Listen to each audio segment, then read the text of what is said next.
Assalamualaikum warahmatullahi wabarakatuh. Kembali lagi dengan RV Daily TV. Bersama saya Muhammad Ramdan Purnama, mahasiswa dari Universitas Nusa Putra Sukabumi.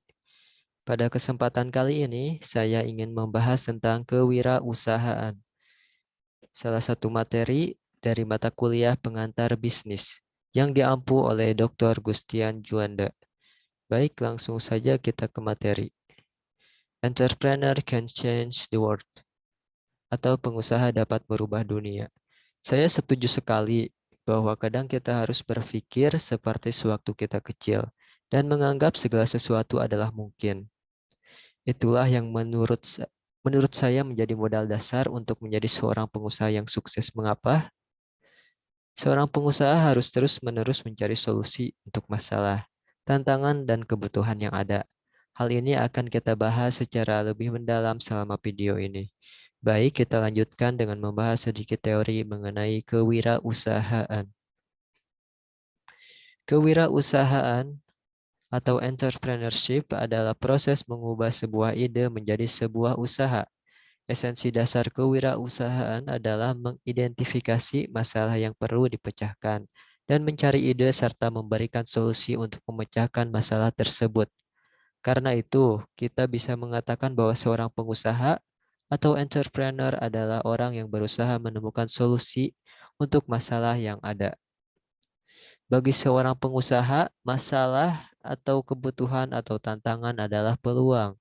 Jadi, pengusaha menyukai masalah dan memiliki minat yang besar untuk memecahkan masalah tersebut.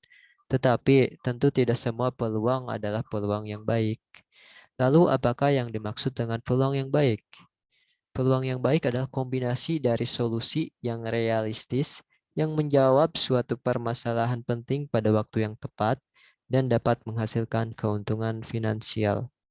Mari kita pelajari poin-poin ini secara detail. Pertama adalah masalahnya cukup penting. Jika masalah yang akan dipecahkan adalah cukup penting, berarti akan banyak orang yang mengalami masalah tersebut. Mereka ini adalah calon konsumen dari usaha yang akan kita jalankan. Kedua, solusinya tersedia. Tentu saja harus ada solusi yang dapat ditawarkan kepada calon konsumen dalam bentuk produk atau jasa. Solusi inilah yang nantinya akan dijual dan menghasilkan uang. Ketiga, tepat waktu. Solusi harus ditawarkan pada waktu yang tepat. Contohnya pada tahun 1990-an, di Indonesia sudah ada toko buku online. Tapi pada saat itu baru sedikit sekali orang Indonesia yang memiliki koneksi internet. Dan itu pun melalui dial-up. Akibatnya tidak banyak orang yang membeli buku dari toko online tersebut. Dan pada akhirnya toko itu pun berhenti beroperasi. Keempat, menghasilkan keuntungan finansial. Keuntungan finansial adalah salah satu tujuan utama dari kewirausahaan, karena itu mutlak bagi suatu usaha untuk menghasilkan keuntungan bagi pemilik atau pemegang saham lainnya. Kewirausahaan juga dapat digambarkan sebagai pertemuan antara pengusaha yang memiliki kemampuan dan minat dan peluang yang menjanjikan atau disebut juga dengan the sweet spot. Mari kita bahas apa yang dimaksud dengan the sweet spot tersebut. The sweet spot dimulai dengan adanya suatu peluang yang menarik, seperti yang kita bahas sebelumnya. Peluang yang menarik harus memiliki 4 unsur penting, yaitu masalahnya yang cukup penting, solusi yang tersedia, tepat waktu, dan menghasilkan keuntungan finansial. Setelah peluang ada, tentunya harus ada pengusaha yang ingin menggali peluang tersebut. Pengusaha tersebut harus memiliki ketertarikan dan komitmen untuk menggali peluang itu.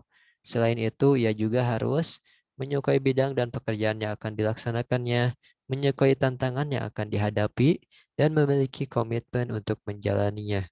Jika seorang pengusaha tidak menyukai pekerjaan dan tantangan yang ia hadapi serta tidak memiliki komitmen, maka dengan cepat ia akan berhenti ketika menemui tantangan dan halangan yang berat di dalam usahanya. Pengusaha harus memiliki keahlian yang diperlukan untuk menjalankan usahanya. Jika ketiga hal tersebut terpenuhi, maka terdapatlah the sweet spot yang dimaksud. Banyak kepercayaan-kepercayaan yang salah atau disebut juga dengan mitos mengenai kewirausahaan yang beredar. Tidaklah baik jika mitos-mitos ini tidak diklarifikasi karena mereka dapat hambat perkembangan kewirausahaan.